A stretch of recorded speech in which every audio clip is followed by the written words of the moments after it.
శివరాత్రి దగ్గరకు వస్తున్నది. శివరాత్రి అయిపోయాక చలికాలం అయిపోతుంది, ఎండాకాలం స్టార్ట్ అవుతుంది.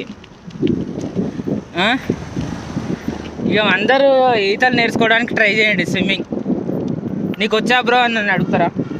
ఏ బ్రో నేను గజ ఈత కానీ బ్రో అంటే మరీ అంత గజ ఈత కానీ కాదు. ఇక వచ్చి నన్ను నేను కాపాడుకునేంత వచ్చు. సింగూరు డ్యాంలో కొట్టిన, మంజిరా డ్యాంలో కొట్టిన ఈత, ఇంకా జూరాల ప్రాజెక్ట్, శ్రీశైలం, నిజాం సాగర్, ఇంకా అది సంగతి. ఈత మనం ఫ్రెండ్స్ తోటి పోతాం, అందరికీ ఈత వస్తుంది. మనకి ఈత రాకపోతే ఎట్లుంటుంది చెప్పండి? ఈతలో ఉండే మజానే వేరు బ్రో. అందుకే ఈత నేర్చుకోండి ఎండాకాలం పక్కా. నేను కూడా ఎన్నో సంవత్సరాల తర్వాత, 10-20 సంవత్సరాల తర్వాత నేర్చుకుని, ఇక చిన్నప్పటి నుంచి స్ట్రగుల్ చేస్తే ఒక ఏజ్ వచ్చినాక వచ్చింది అది కథ నాకైతే.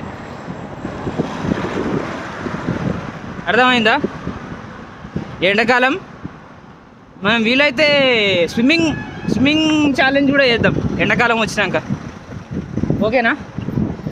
ఓకే మరి చూసిరా క్యాప్, గుడ్ వైబ్స్ ఓన్లీ. అది సంగతిగా మెయిన్ రోడ్ వచ్చేసింది. ఇంటికి వెళ్ళిపోదాం. Bye friends.